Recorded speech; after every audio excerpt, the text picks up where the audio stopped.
The President, please be seated.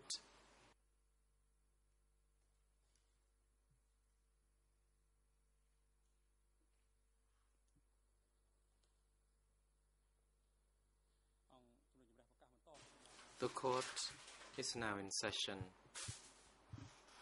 Today is the last day for the fitness to stand trial hearing, in which the chamber continues to hear the testimonies of the experts concerning Ieng Thirith's fitness to stand trial.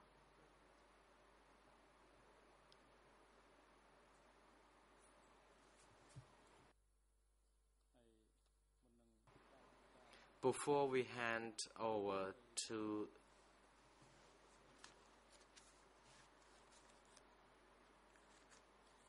Judge Suvakat tried to pose some questions to the experts. The chamber now rules on the request by the prosecutor concerning the documents by the experts, the reports by the experts concerning the fitness, physical and mental fitness of Mrs. Ieng Thirith that have been compiled all along by the experts to the doctor. The chamber notes that the request is not appropriate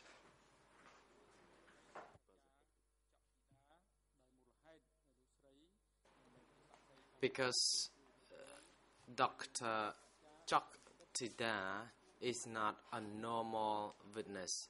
She is a treating doctor who examines Ieng Thirith's health from the time when she has been assigned by the administration office of the ECCC to look after her after the agreement has been signed with the Khmer Soviet Friendship Hospital. To that effect,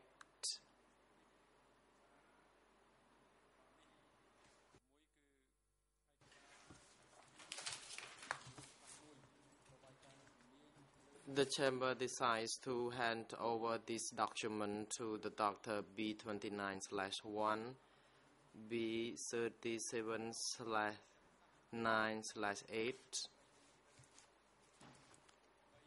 3, document E63/3/6.1, the report on Ieng Thirith's or psychological report, and document E62/4/6 dated on the 23rd of June 2011. The report prepared in response to the expertise order, document E63/3. Another report is E63/3/12. This report was filed in accordance with the order E63/3 as well. Another document number 6, is E111/8. In response to document E111 of the trial chamber. Another document number 7, is document E138/1/7/12, the report compiled at ECCC as well. Another document is document E138/1/7/4,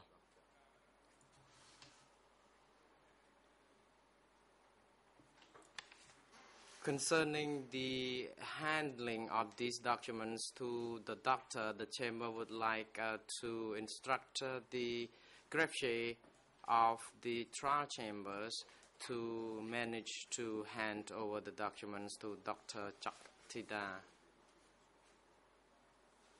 Next, we would like to proceed to Chachasua Cartwright to continue posing some questions to the experts. You may now proceed. Thank you, President. Well, first, on behalf of the trial chamber, I would like to thank you for your patience yesterday as we went through a necessary examination of Dr. Chaktida, who, as you know, is Ieng Thirith's treating physician. I want to emphasize also that although obviously she has a degree of expertise, she is called to this court as a witness, which puts her in a different category to your category as court-appointed experts. So when you are referring to her or speaking about her, please bear that in mind. It is a different technical qualification of her attendance here yesterday. Now, I want to start today with asking you some questions concerning Dr. Chaktida's evidence yesterday, and there were a number of issues where she diverted sharply from your stated views in your report, which was dated the 30th of August. Now, I'm not sure how you would like to do this. Do you wish to give me your views now as experts, and then perhaps later I can ask you some additional matters that I feel might need some clarification? Would that be the best for you?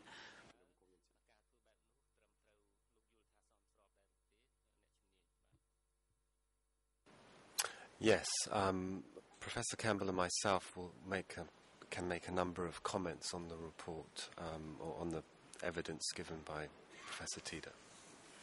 Well, thank you if you would do that now. Thank you. I have 4 brief comments.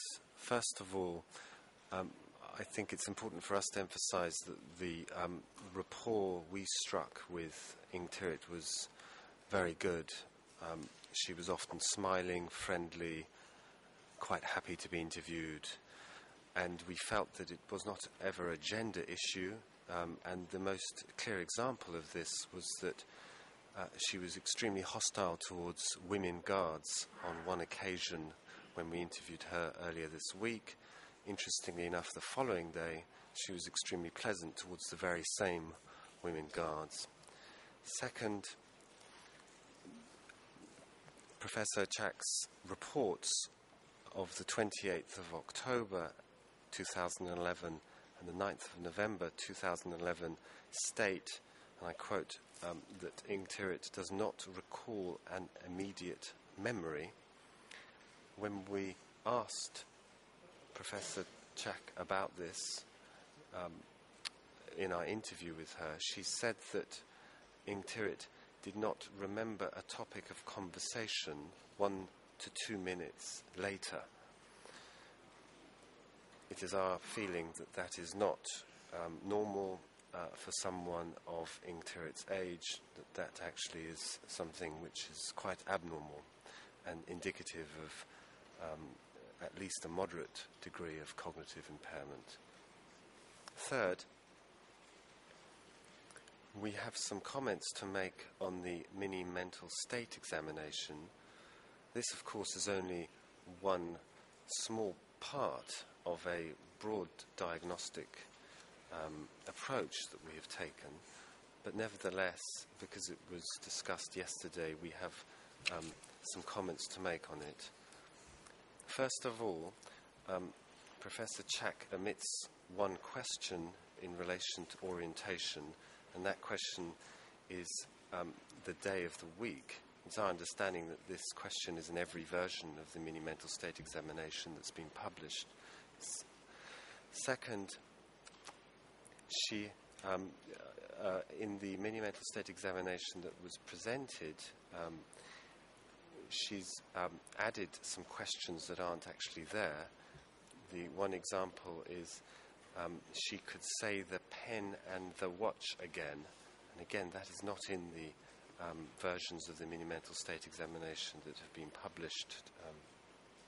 Third of all, and I think this is the most important point maybe, that she substituted questions with other questions which are easier or simpler. And a very clear example was one that she also gave in oral evidence, which is the mini mental state examination asks you to write a sentence. Professor Chak says that her interpretation of this was that Ieng Thirith wrote the name of the physician, and this is not the same as writing a sentence.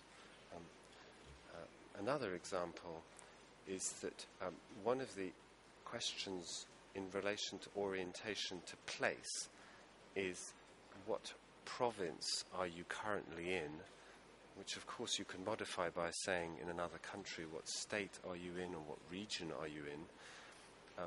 And Professor Chak has used the question in relation to Ieng Thirith's children. So it's presented as my children are in Palin province. This is not the same as your own interpretation or your own understanding of your orientation to place, which of course is where are you now, what province or region or area are you currently in. The fourth and final comment I want to make is that we did not find any evidence in any of the reports from Professor Chak that she has asked any criteria in relation to fitness to plead, and of course this is not part of her assessment as a treating physician, but it's just an additional comment that we would add. I'm going to ask Professor Campbell to make a number of brief comments as well in relation to her evidence. Yes, thank you. Would you now comment, please, Professor Campbell?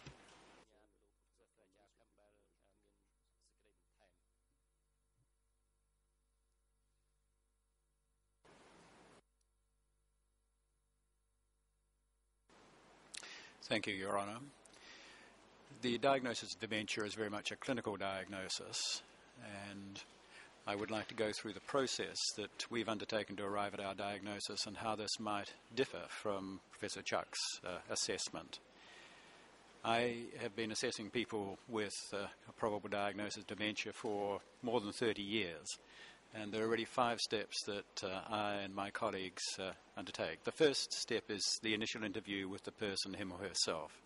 And in that interview, one establishes rapport, and as has been indicated, we felt that we have had good rapport with Ieng Thirith in our assessments. But one also uses that initial interview to dig below the surface in what is not a very apparent testing way, to test memory in a way that does not seem a formal assessment of memory. And that's very important because many people with dementia preserve a good social facade. They can give the appearance of normality, which is not in actual fact so. When we've done this with Ieng Thirith, inquiring about, for example, about her family, we have found that consistently she has problems with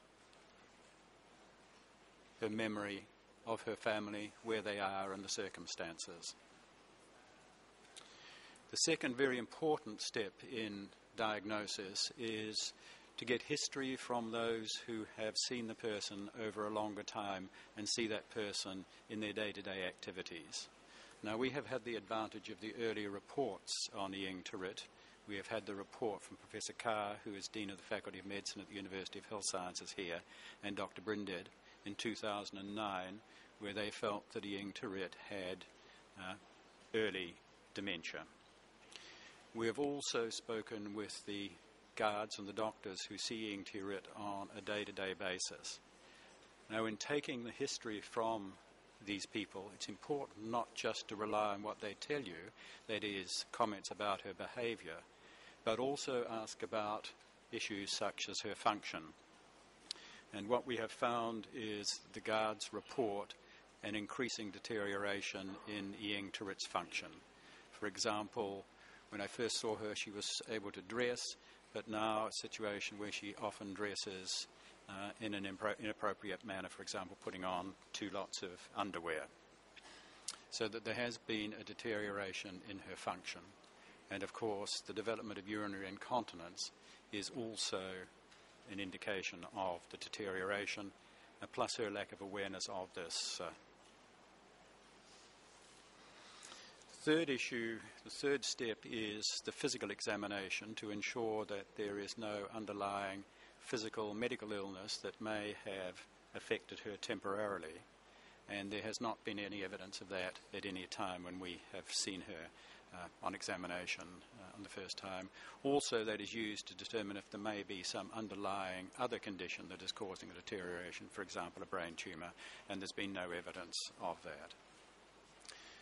The fourth step is the formal testing using standardised instruments such as the mini-mental state examination, the MMSE. This is used to assess severity in part, although the severity can also be assessed, of course, by the person's functional deterioration, and also to determine progress, to see if there is deterioration which would be consistent with dementia. And we have administered that each time that she has been seen. We have only administered when we felt that she is cooperating with us and willing to participate in the test. And we have found a consistent deterioration over that time. Because it's a standardised test, there is no place for substituting questions during it. The other issue, the issue of the naming of the pen and watch, came up yesterday in Professor Chuck's testimony. When I look back on my records of May 2011, I note that she was actually able to identify the pen and the watch.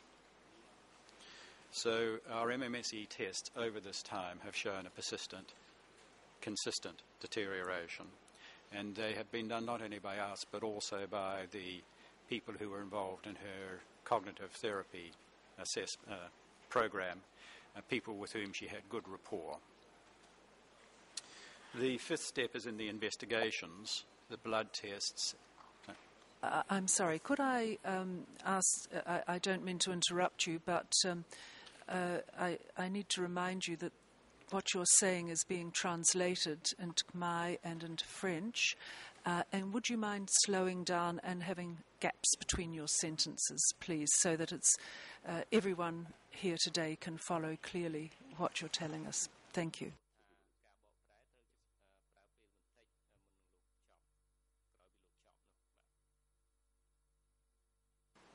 My apologies, I'll slow down, but I've just about finished. The fifth step is the laboratory investigations and the radiology. In Ieng Thirith's case, the CT scanning.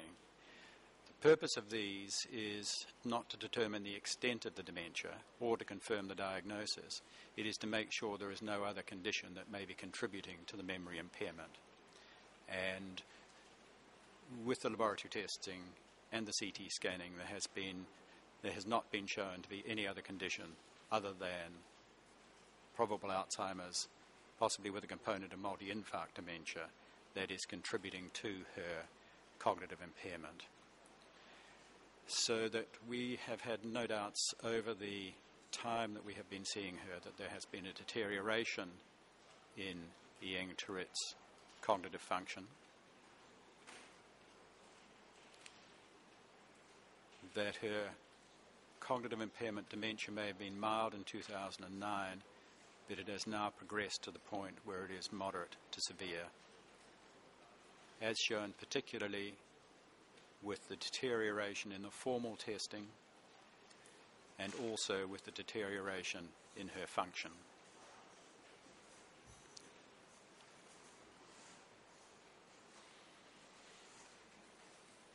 Thank you. Is there anything that Dr. Huatlina wishes to add at this stage?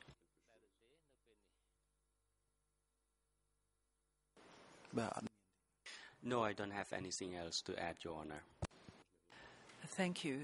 And from that, do I infer that you agree with the summary given by your colleagues?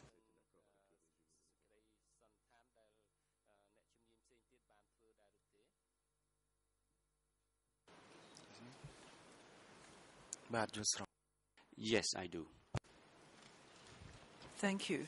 Now, just returning briefly to Dr. Choktida's testimony yesterday, you've touched on two or more of the matters that she emphasised: the need to develop a rapport, to have a good, friendly relationship, her perception that being a woman psychiatrist was useful in establishing this rapport. And I want to talk about another couple of matters. First of all, do you think that there is any cultural factor that impedes your ability to assess a Cambodian, and of course that is directed only to you, Dr. Fazell, and you, Professor Campbell, because I note that every other person who has commented or assisted in the compilation of your report is a Cambodian, with the exception of the occupational therapist from Singapore. But I'd just like to clarify, is there a cultural factor that needs to be taken into account?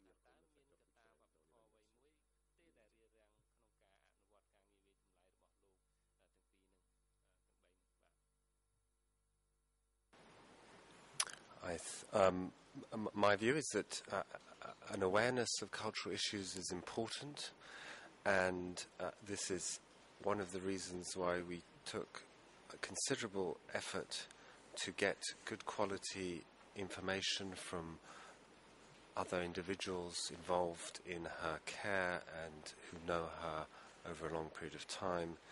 In addition, of course, it was important that we had Cambodian colleagues as part of our assessments because they enabled us to clarify any things that we didn't understand. Thank you. Now, yesterday, Professor Choktida used the term pre-dementia. Does that mean you and me, or does it have some other meaning?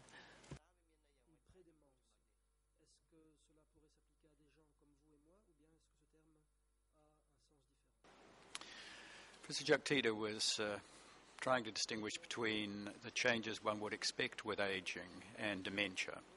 And Ieng Thirith's cognitive impairment goes way beyond what one would expect with aging change. The changes one might expect with aging are the ability to assimilate a lot of new information quickly and to do tasks against time, but not the impairment of past and recent memory that is clearly evident with Ieng Thirith. So there is no doubt in our minds that this is not part of normal aging. One does not expect this sort of impairment in someone in their 80s, fortunately. So there is no doubt that this is no longer a mild cognitive impairment, but is dementia. Another matter that I want to ask you about is the administration of medication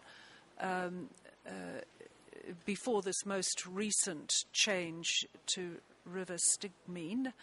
I understand that from about the stage where Professor Carr and Dr. Brinded reported that following from what they considered to be a mental disorder arising out of her, as a result of her operation in November of 2009, that more or less since that time, Ieng Thirith has been administered medications that are more associated with mental health than with physical health. Indeed, you recommended the reduction of a high level of psychotropic medication when you first consulted over Ieng Thirith. So can you comment for me, please, on the role of the treating physician who does not believe that a person suffers from a dementing illness, who nonetheless allows or prescribes psychotropic or other medication to be used?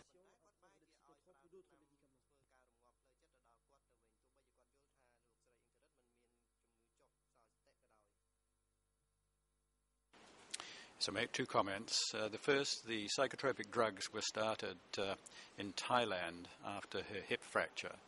And it was my opinion that her problems at that stage were due to a delirium rather than a psychotic illness. People with early cognitive impairment are particularly susceptible to delirium when they have an intercurrent illness or injury such as she had. When I saw her, I did not feel there was any ongoing need for these medications, and that the quetiapine she was on and also the sleeping tablets may be affecting her cognitive function. With people with dementia who have behavioural problems, then psychotropic drugs may be used, but they have to be used very cautiously because often the adverse effects from them outweigh any benefit. So to be more specific, would you have, if you had been her treating doctor, simply continued the use of those psychotropic medications if your professional view was that she did not suffer from any dementing illness?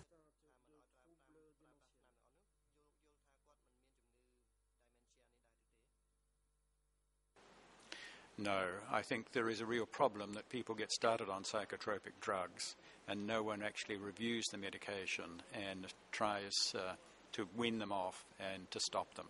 So had she been my patient, I certainly would have started to wean her off those medications. Now, the last point that I would like your comments on, please. Yesterday we examined Professor Choktida's qualifications, medical and psychiatric, and the extent of her professional experience in the field of psychiatry. It was probably a matter of translation, but my understanding was that she had had limited and severely interrupted schooling, but that, of course, she is an intelligent person and was promoted through her later schooling years, underwent medical training here in Phnom Penh, and then underwent a 3-year course, and I'm still not clear whether the end result is psychotherapy or psychiatric qualification.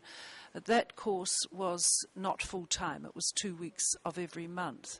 Now, how does that measure against your professional qualifications, all three of you, please?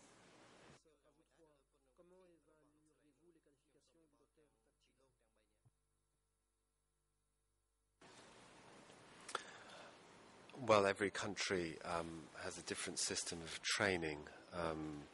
So in my case, I would have started psychiatric training full-time in 1995.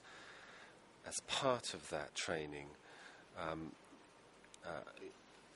I did a full-time attachment in old-age psychiatry, and when you do old-age psychiatry, you learn quite a lot about diagnosis of dementia. You are supervised on how to use standardized tests like the mini mental state examination, and you see, of course, many patients with early, mild, moderate and severe dementia over that period of training. normally then what happens is there's a postgraduate exam that tests your competence in your psychiatric training, which is an exam that in countries like the UK, over 50% of people taking it fail. And then if you pass that exam, then you go into a period of higher training, so subspecialty training. I did a year of old age psychiatry subspecialty training, and then another 3 years of forensic psychiatry subspecialty training. And then there's a assessment of your competence at every year of that to check that you've done the requisite training and seen the requisite type of patients in the right sort of settings. And then at that point you are eligible to apply for a consultant post. So a period of training usually, in my case, I applied for consultant posts in 2003, so my formal psychiatric training was over 8 years, and that's not unusual in the UK and many countries in Europe. Thank you. Perhaps Dr. Huot-Lina, would you give us a brief overview of your training as a psychiatrist?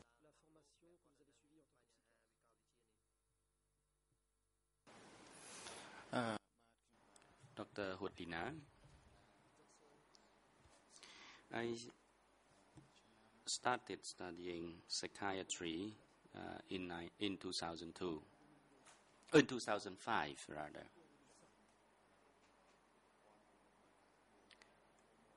But actually, I started familiarizing with this subject in 1993, but then it was until 1995 when Norway, particularly Oslo University, invited expert psychiatrist professor to conduct a training, and those renowned professors in psychiatry were the ones who wrote many books on psychiatry. For example, Mr. Luma, who wrote a number of articles and journals, and the Professor Meyer from Minnesota, from the United States, and Professor Sidney Block, who was the readers and reviewers of the journal, psychiatric journal in Australia, and a number of other professors who have written many articles for the World Health Organization. At that time, I could understand English better than my classmates, so I picked up the skills faster than others, and then I completed the course in late 1997. But as for the formal graduation ceremony, it was not held in 1997 because at that time professor from Oslo University was on their Christmas holiday, so the graduation ceremony was delayed, and it was held in 2008. There were other professors with whom I cannot tell their names, but I can only tell Your Honours that there were renowned professors from all 5 continents across the globes. At that time, there were no translators or interpreters for us, but I could understand English language at that time.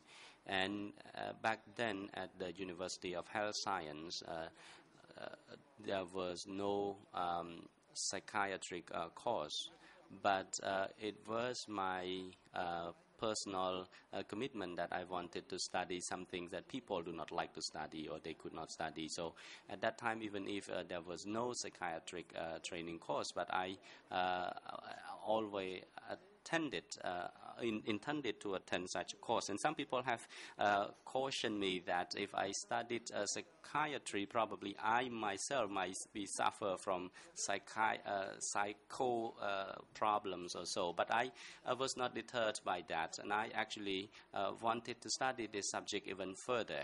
And then after that, I studied the psychiatric, and I believe that we study a lot of things concerning psychology. For example, we study about the families, relations, and things like that. When I was studying there at that time, I thought to myself that every subject I was instructed were important.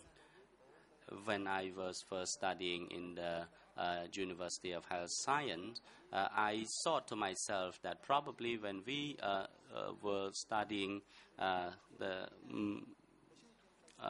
health science, then they would probably tell us what medication to be administered for certain patient. But then we did not only study that, we studied other basic fundamental medical science as well. So at that time, even though the course were very difficult, but I could study it well, and I turned out to be an outstanding student. And the supervisor of the program, Professor Edward Hawke, he encouraged me to pursue my study overseas, because he thought that I had the potential to pursue my higher education. And I was young back then. I was very happy with my study. It was in a cultural sense in Cambodia that the higher we are educated, the more money we might earn. So this was the great motivation for me. Then I applied for a scholarship to studies in foreign country, for example, in Australia. The scholarship was not easy to win, because there were so many candidates applying for the scholarship to study overseas, and at that time there were only 5 places for the students at the University of Health and Health Science. And at that time the scholarship scheme was under the auspices of the World Health Organization. And once I passed the test, then I had to undergo the interview at the Australian Embassy in Phnom Penh, and then I was interviewed by the World Health Organization, and then they tested English language as well. I had to also attend the academic English course in order to enhance my English for academic purposes. And that training was to prepare the applicants to sit for the international IELTS test, which the minimum overall score band was 6.5 at that time, in order that I could go to study in Australia. And at that time I scored 6.5 on IELTS, and eventually I went to study in Australia. And when at that time I applied to Monash University, and before they admitted me to that university, I had to undergo vigorous interview as well. They conducted phone interview with me, and they asked me whether or not I deserve the candidacy of the foreign scholar to study in Monash University. And I passed that interview. I also passed the English test, and as a result I was awarded a scholarship to study in Australia. And the course that I studied over there was designed for the Australian doctors, which were those who wanted to study the subjects. They had to spend 5-year part-time training course. But for us, as the Cambodian or foreign students, we had to undergo a very intensive training. I had to complete it within 2.5 years, and since I had substantial background in psychiatry back in Cambodia, then I could complete the course within 2.5 years. And that course was called Master of Psychological Medicine. It was the curative course.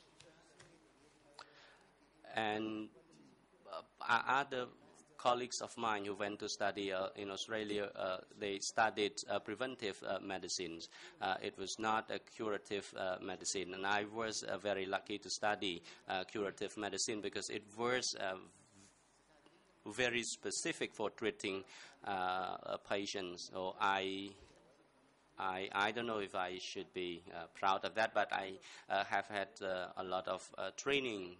Not only do I have the degree in medical science, but I also possess my master's degree in psychology, and I attended courses in another. In Australia, it was designed for the psychiatrists to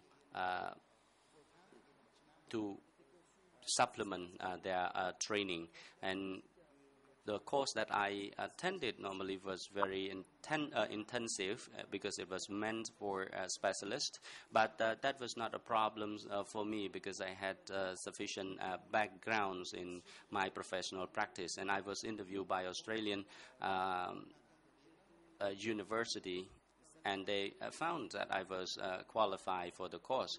And at the times, there was no any other foreign students in my course. I was the only foreign student in that particular course, studying with other Australian psychiatrists. Dr. Huatlina Somakun. Professor Campbell, can you've had a very lengthy professional career, so perhaps a synopsis? Thank you.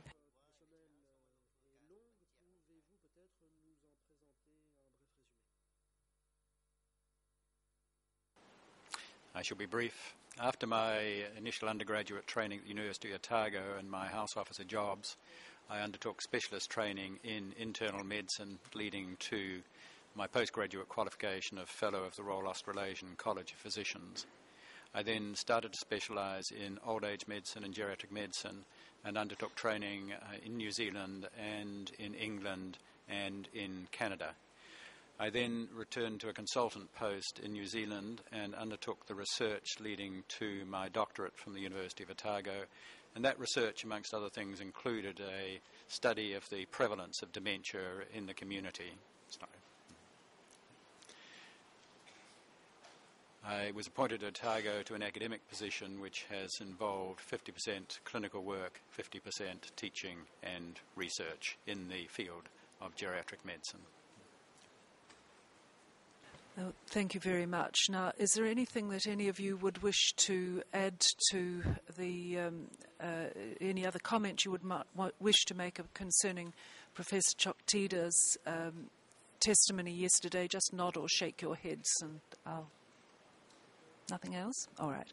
Well, shall we now return to your report dated the 30th of August? Yes, 30th of August.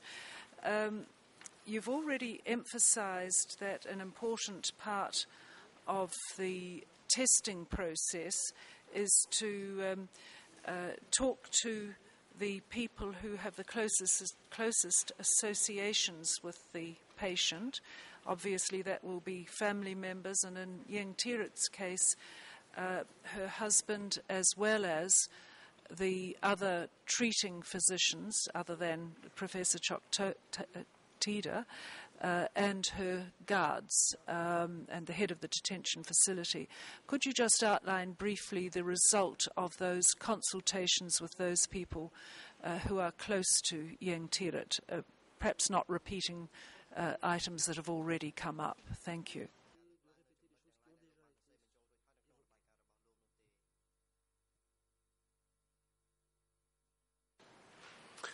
The information we received from various sources was that there's been a deterioration in her functioning. This includes memory, but also aspects of her wider functioning. And we've already referred to the increasing verbal abuse towards guards, which is very variable and inconsistent, and that level of inconsistency has increased over time. And in addition, the new onset of personal hygiene problems, specifically urinary incontinence, and importantly, that people say she's not aware of this. So these are new things that have arisen since our last assessment, and overall people felt that there had been a deterioration in the overall functioning and the overall cognitive abilities of Ieng Thirith over that period. I believe that the Singaporean occupational therapist who came to train to local health professionals and how to provide an occupational therapy program for Ieng Thirith, he also gave you some specific comments, and without overemphasizing the MMSE test, he also administered that test. And could you just comment on his views too, please?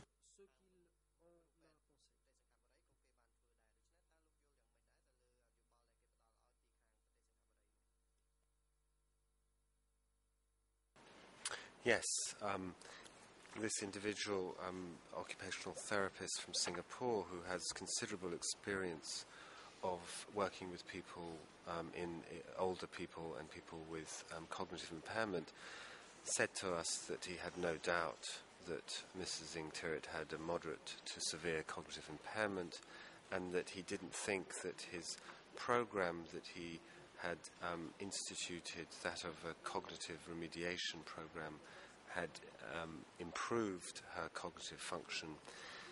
One of the ways that this was measured was by administering the mini-mental state examination over a period of 3 months. And over that period, there was no obvious change in the scores, and they varied between 12 and 14. These scores are slightly lower than the scores that we administered in 2011. But as I say, the main principal finding was that he felt there was no improvement in her cognitive abilities over the period of the program that he started and trained staff to administer. One matter has been raised, and that is Ieng Thirith's ability to speak or write in other languages. And I expect that some people may feel that this is an indication of someone who has full control of her mental abilities. What are your comments on that?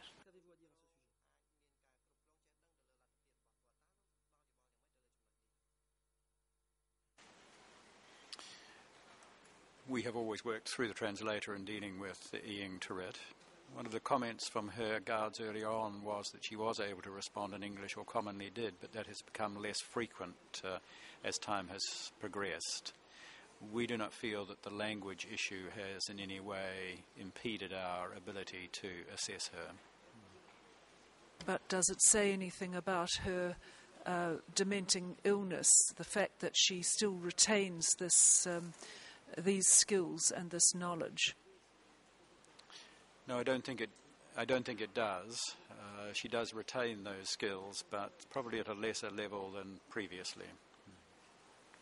At one point in your report, you spoke of her maintaining her concentration and not tiring. Is that a significant factor in your assessment of her mental health?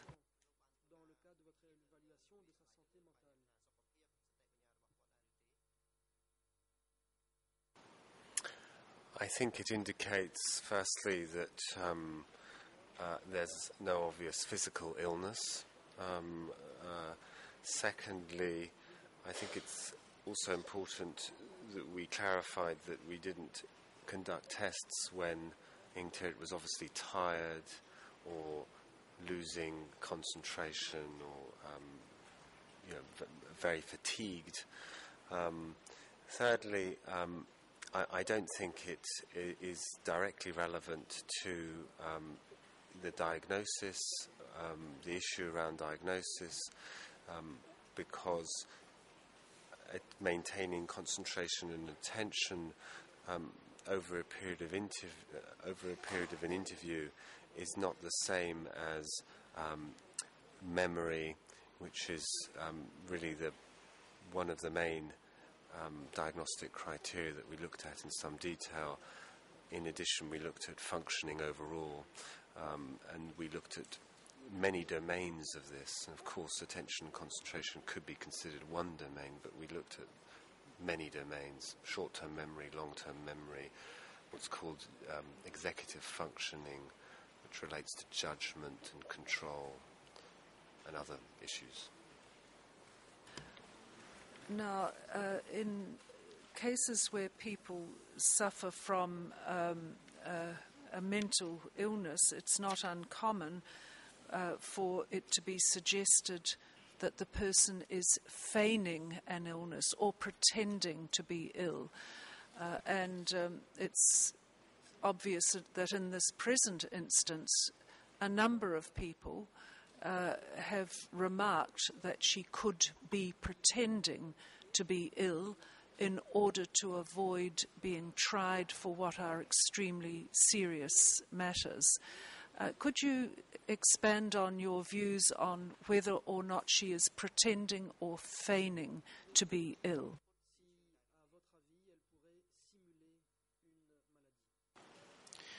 We have been very conscious of that.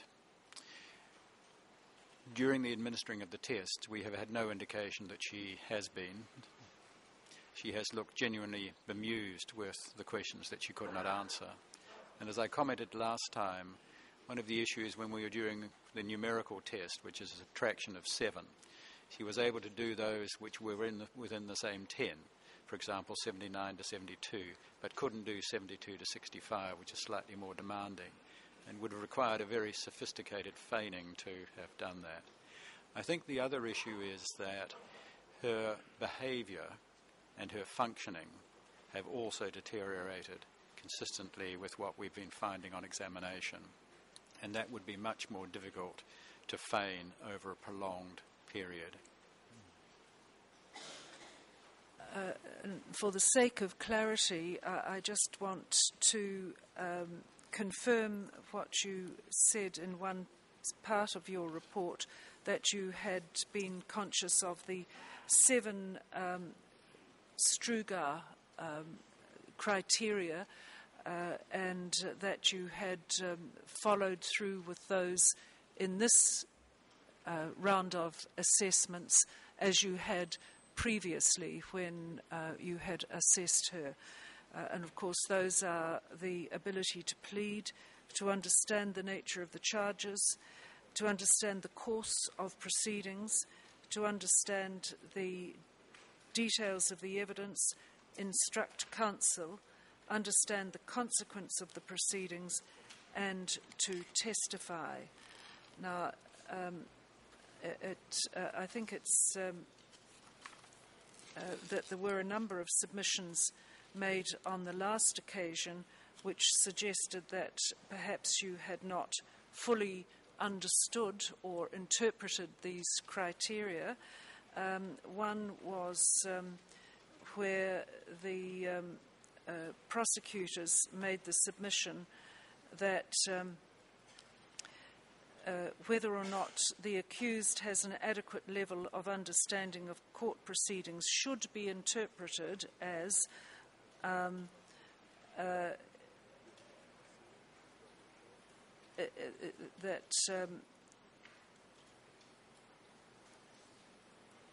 this should not be interpreted as understanding the course of proceedings as they unfold in a very detailed and an extensive manner, and an ability to comment on everything that is happening at all times.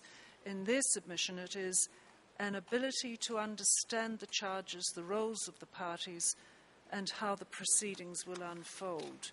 Do you think that makes that interpretation, whether it's right or wrong, do you think that makes any difference to the manner in which you considered that particular criterion?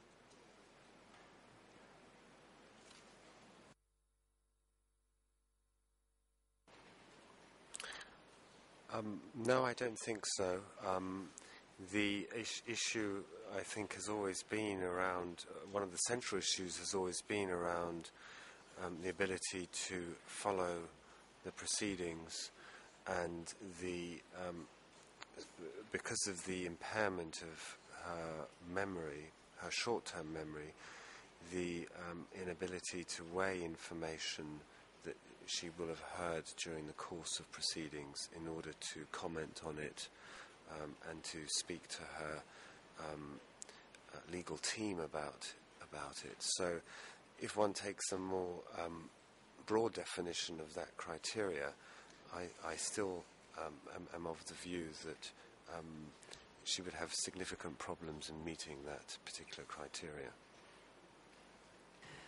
Another submission made after the last examination and report is that she is fit to participate in person because she can listen, she can speak, she can remain seated or remain standing physically, although not for a long period of time. She's able to analyse right from wrong, and therefore the cognitive function has not been completely impaired. And the reason she has poor memory is because she's an older person. Well, you've dealt with that, but what do you have to say to the submission that physically she is able to participate?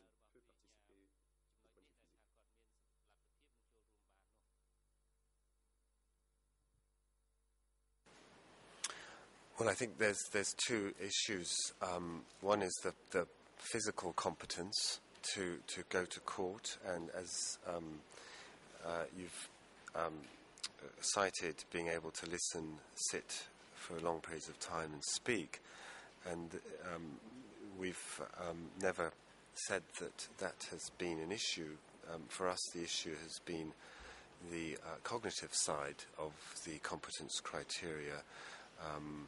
And in relation to the cognitive side, there are significant problems with a number of the criteria, such as the one we previously discussed about following court proceedings, being able to instruct her counsel, and we believe now the ability to testify is also impaired because of cognitive problems, not because of physical problems. Now, on the last occasion, when you individually came to speak to your respective reports, you were unable to assess how quickly her dementing illness had progressed, and this was emphasised in the submissions before us. Have you had enough historical data now that you feel is reliable, that allows you to make a clear statement about the progression of her disease, or whether it still is much the same as it was previously?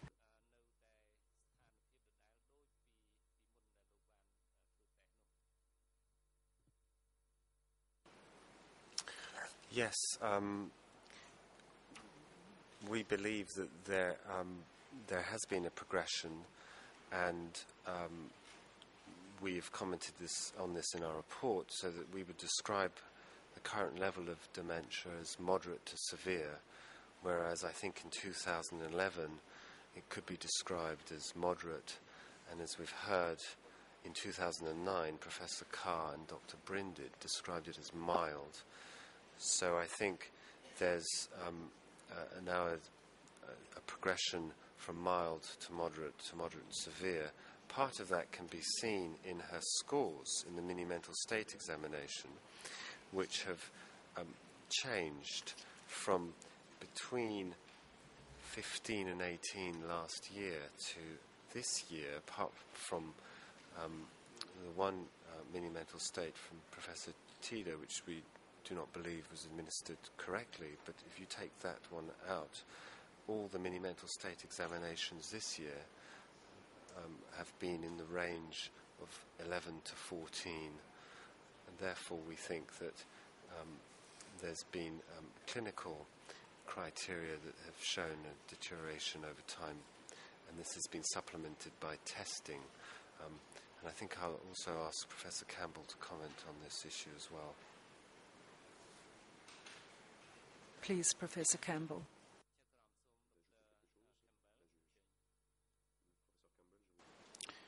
I would certainly support what has been said. There is clear historical evidence of the deterioration, both from Professor Carr and Dr. Brinded's report through to now. Deterioration in both the testing and also in function. And I also feel that over the time that I have seen her, there has been a deterioration in her cognitive ability. And this deterioration has not been influenced by any of the treatments that we have tried. Thank you. Now, lawyers tend to like the black and white, and I know that scientists avoid it if at all possible. But towards the end of your report, you use terms such as appeared to have the ability. It is our view that we do not think. However, you do say that in paragraph 60 of your report, diagnostically, we remain of the opinion that Mrs. Ieng Thirith clearly suffers from dementia. Now, I just want to be clear that that is your agreed conclusion. You have no doubts left. There is no other treatment that you would be suggesting that might maintain her present level of mental competence or improve it, and there is no other point of view that could viably be put forward concerning your conclusions.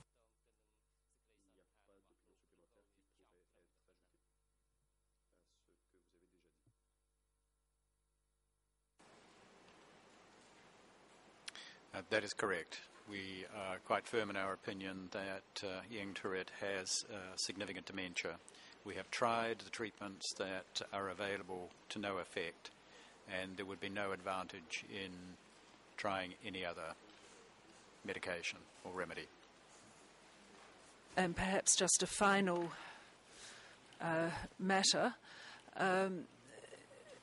It's clear from a reading of international commentary, scientific commentary on the disease of Alzheimer's or of other dementing illnesses, that a large number of trials are underway or have been concluded. And just recently it's been big news that major trials have stopped because there has been no measurable improvement in those patients who have been treated with a particular new medication.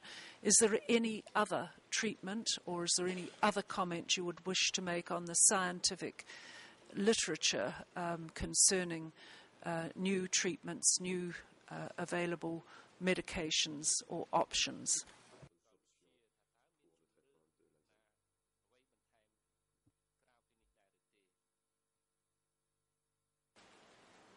There are no other treatments likely to become available that would be in any way effective in Ieng Thirith's situation. The medications that we have tried, that's the rivastigmine particularly, are only effective in about a third of patients. They, at best, take the person back to where they were 6 months ago and may slow progression, clinical progression, although not the inevitable progression of the disorder. And so there are certainly no agents available that would improve her to the situation where she was able to assist with her own defence. Well, is there anything you would wish to add that you feel I have not adequately covered from your report or from the evidence that we heard yesterday?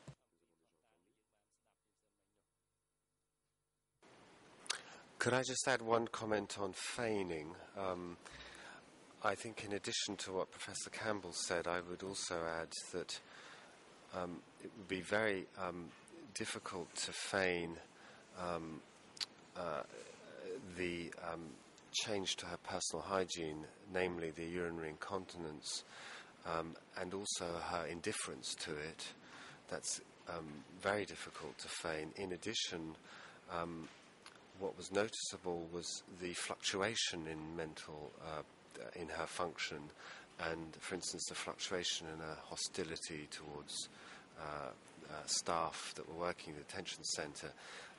And that isn't usually something that people do when they feign. They maintain a consistent approach to something. And there was a lot of fluctuation in her responses to questions about memory. So, for instance, on the first day we interviewed Ieng Thirith, she couldn't remember the name of her husband. On the second day she could. And I would, it's my view that if you're feigning a memory problem, you would keep a consistent line that you can't remember. And that is just one example of many. So there was a lot of inconsistency from day to day. And even within the same conversation, the memory, the recall changed. So sometimes there was a recall, for instance, of the fact that she had studied abroad, and then later in the same conversation she said, no, I studied in Phnom Penh, at university in Phnom Penh, which we know is not the case. So someone would feign, I think, would maintain the view that, I can't remember this, and not fluctuate in terms of their responses. Thank you. President, I have concluded my questioning, and thank you all very much. The President, thank you, Judge Cartwright. Now, Judge Lavigne, you may now proceed. Thank you very much, Mr. President. I just wish to clarify a question that has been elaborated upon extensively. It refers to methodology and the administration of the Standardized Mini-Mental State Examination, the MMSE. Now, questions on that exam are standardized questions, if I gather correctly. Can you please tell this court whether those questions have been vetted by international entities that have medical authority? Are those questions standardized mainly by the Northern Hemisphere, or do they also apply in the Southern Hemisphere? Are they applied throughout the world? Or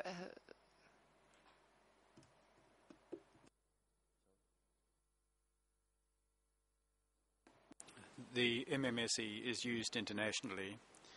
There are not questions within it that would be culturally inappropriate. As well as the MMSE, we have used other tests as we're able, and there has been a consistency in the impairment and scoring in the other tests as well. So our feeling is that the MMSE is an appropriate test to use, and it has shown change over time, which is consistent with our other findings with the Ieng Thirith. So we feel it is a valid test, and that the way that it has been administered has been reliable.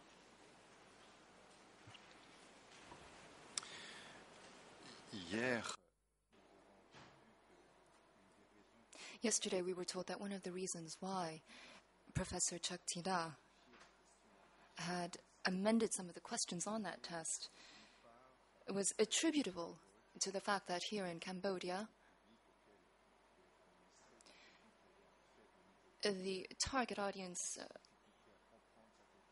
on which this test would be administered had a low level of education, and they would have some difficulty understanding the questions. Even though Ieng Thirith has a relatively high level of education relative to the average in Cambodia. However, another reason why those questions were amended, and again, this is based on my understanding of her answer, is the legal context in which this person finds herself and the fact that she is a detainee. Now, in this instance, and for the purposes of absolute clarity,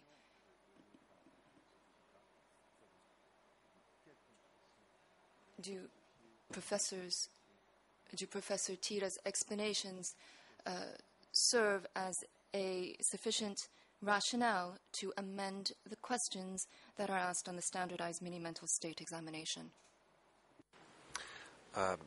No. It would make no sense, in my view, that you would omit a question, for instance, in relation to orientation in time. It would also make... it would not seem appropriate to substitute questions that are simpler to someone who is of high intelligence, such as Ieng Thirith, and so I can't see any reason why you would change it. If you were, for instance, to administer the mini-mental state examination to someone who couldn't read or write, the normal procedure would be that you would score it out of a different total score. So, for instance, you would omit the questions that require reading and writing, and you would actually report transparently a score out of a different total. So, for instance, the total might be 25 instead of the total, which is 30, and you would just present that. But you wouldn't then adapt the instrument in a way that hasn't been validated using research from either locally or internationally.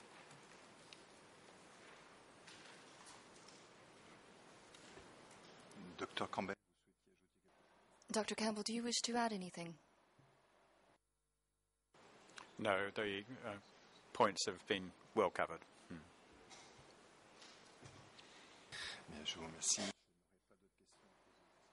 Thank you very much. I have no further questions to ask the experts.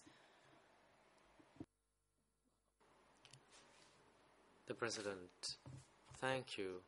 The Chamber would like to hand over to the parties to the proceedings, starting from the prosecution.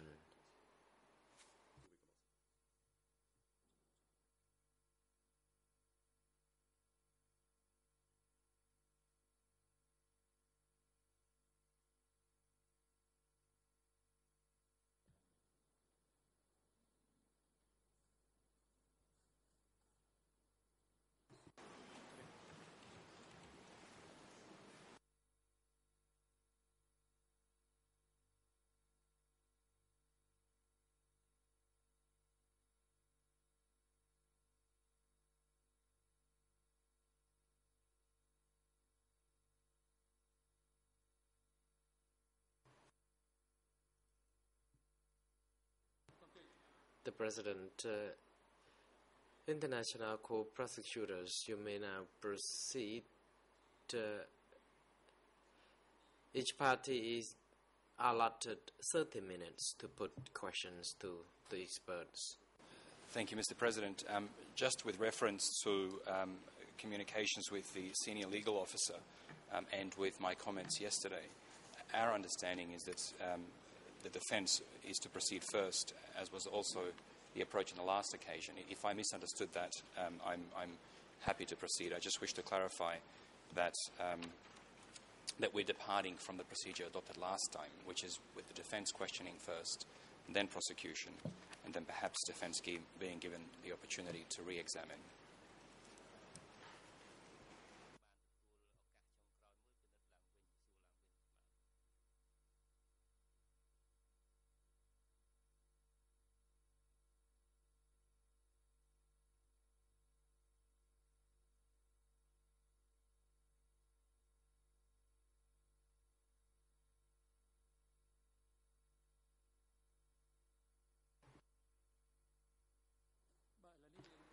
The President, for the time being, indeed the Chamber wishes the prosecutors to start first, and there would not be a rebuttal session because we need to expedite these proceedings. Very well, thank you, President.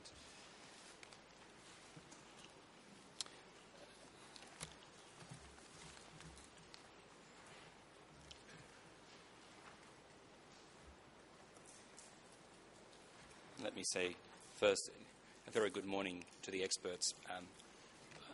I want to join the Chamber in formally acknowledging the contributions that you have made to ascertaining the truth in this matter. We acknowledge you have returned to Cambodia a number of times. You have conducted numerous interviews and examinations with Ieng Thirith and others, and you have provided helpful and detailed reports. And we wish to note that for the record. And let me also say at the outset that the prosecution also acknowledges the efforts made by the Chamber to diligently follow up following the Supreme Court Chamber's decision to ensure that the appropriate treatments are provided, to ensure that a reassessment is conducted properly, and to give the parties an opportunity to examine the experts. And we wish to acknowledge that the way in which this matter has been dealt with by the Chamber since the Supreme Court Chamber's decision. And lastly, before I begin, let me say that the prosecution does not take issue with the thrust of your findings. As Judge Cartwright explained yesterday, we must leave no stone unturned. We are directed by the Supreme Court Chamber to exhaust all reasonable measures. And it is in that light, purely, that I will ask you a number of questions about the assessments you have conducted and about your findings as to the current state and prospects for the future.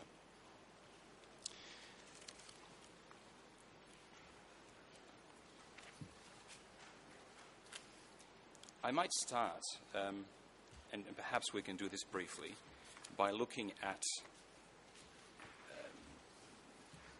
the issue of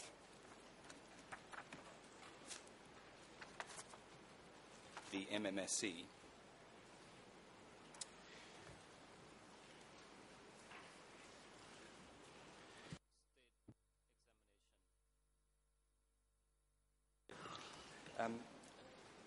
Professor Campbell, you've explained to us earlier that, in your opinion, there is no scope for a departure from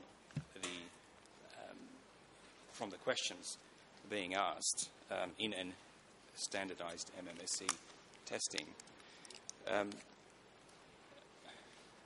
want to quote to you from a document issued by the National Ageing Research Institute in Victoria, Australia. I have a hard copy for you. It might make it easier to refer. Your Honours, with your leave, I have copies for the experts, and I can submit a copy to you as well.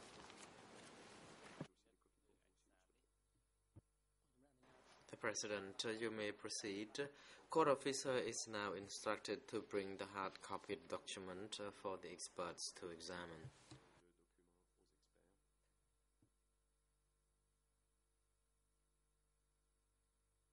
Professor Campbell, if we look on the first page. Before the questioning starts, I wonder if there's a copy for the defence as well, please. Thank you. Yes.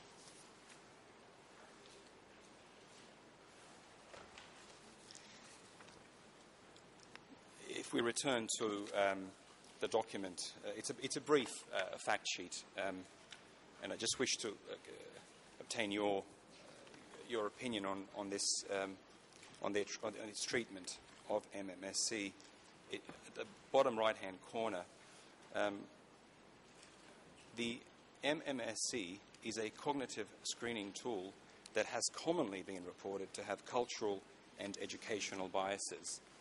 And then over the page, left-hand side, bottom left-hand corner, questions most commonly modified in overseas studies to make the MMSC more culturally and linguistically relevant, or relevant to those less educated, include, and then there are a couple of examples relating to cultural issues. I note your extensive experience in the administration of the test, and I certainly don't wish to challenge your expertise. My question is simply whether you consider these types of adaptations to be appropriate in a cross-cultural setting.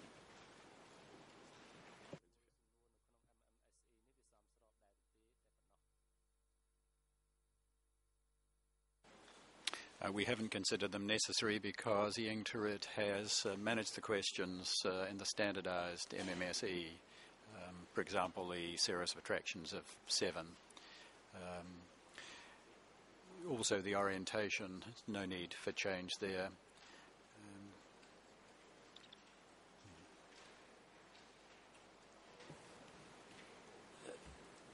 Thank you. Now, you commented in your report, when looking at the various scores, that they may vary within a few points, even within a single day. This is at paragraph 42 of the report. And do I understand that correctly, that a score in MMSC may vary within a few digits, perhaps a couple or a few digits, but not reflect an underlying change?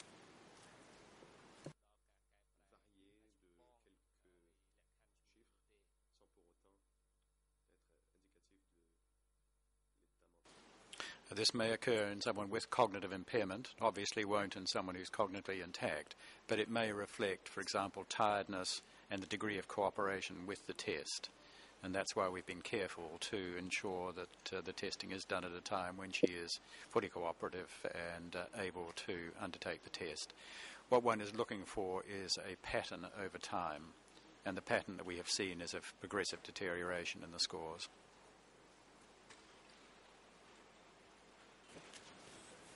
Just on that issue of progressive deterioration,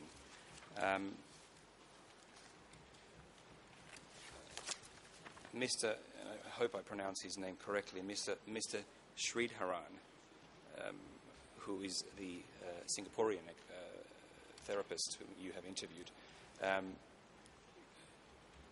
said to you, and this is from paragraph 42, that there had been no noticeable change in Mrs. Ieng Thirith's cognitive abilities since the cognitive remediation program had started. That program had started in May. How does one reconcile his view that there had been no noticeable change in her cognitive abilities with what you found to be a gradual decline with respect to the scores?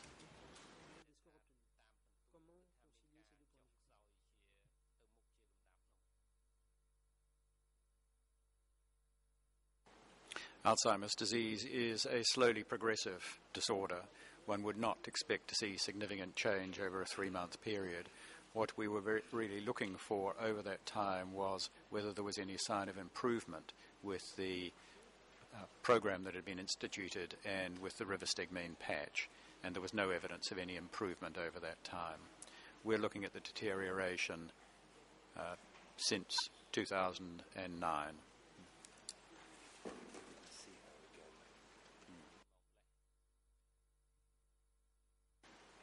And the other point, of course, is that he saw her the once and was then working through on the reports of the other people who had seen her.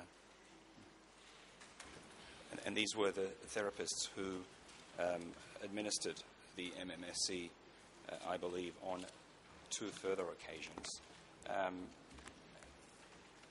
Is it the case that they were trained by the gentleman to whom I just referred in administering MMSC?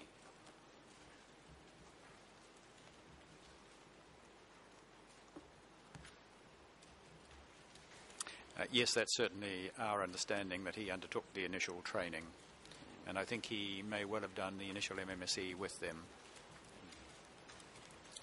I do think the record reflects that.